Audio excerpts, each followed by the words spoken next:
Olympics end later this month. The competition won't. Another group of athletes will be heading to Rio shortly after for the Paralympics, which features thousands of athletes with physical disabilities. And one of Team USA's athletes is from Austin, and she spoke to KXAN's Amanda Brandeis about the years of training that led up to this moment.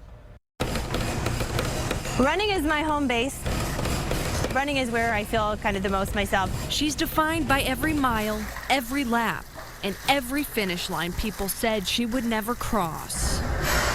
The truth of the matter is I fall almost every time I run, but I'm so good at falling that I get back up and I'm okay. But what Patricia Walsh says she's not defined by is her blindness. So of course my race is exciting and my race is important to me, but I'm almost more excited of just feeling like a part of people with disabilities being taken more seriously for what they're capable of doing. Patricia's proven she's capable of clinching world titles, crushing Ironman triathlons, and pushing herself 5 hours a day to be defined as elite. I know that there have been times where people have misunderstood what Paralympics is as more a participatory competition, when really the standard for some of the events is just as challenging as the standard for the Olympic qualifiers. The triathlon is making its Paralympics debut this year, using the same course as the Olympics. Patricia will have a trusted guide by her side throughout the race. A lot of coordination and a lot of teamwork and trust.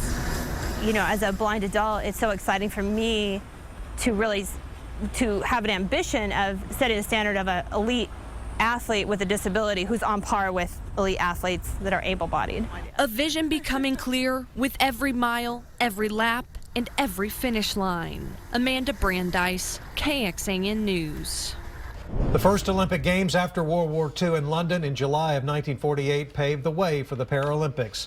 Back then, a small games for the paralyzed was held at a hospital in London that treated injured war veterans. 14 men and 2 women competed in archery, and the competition has grown ever since. In 1960, the event was held directly after the Olympics in Rome. Some 400 athletes from 22 countries taking part there. This is considered the first true Paralympic Games. This year in Rio, there will be more than 170 nations represented. More than 4,300 athletes will attend this year. Some Paralympic committees are still undergoing the team selection process. The games start on September 7th. Walsh's race will be on September the 11th. We will be cheering.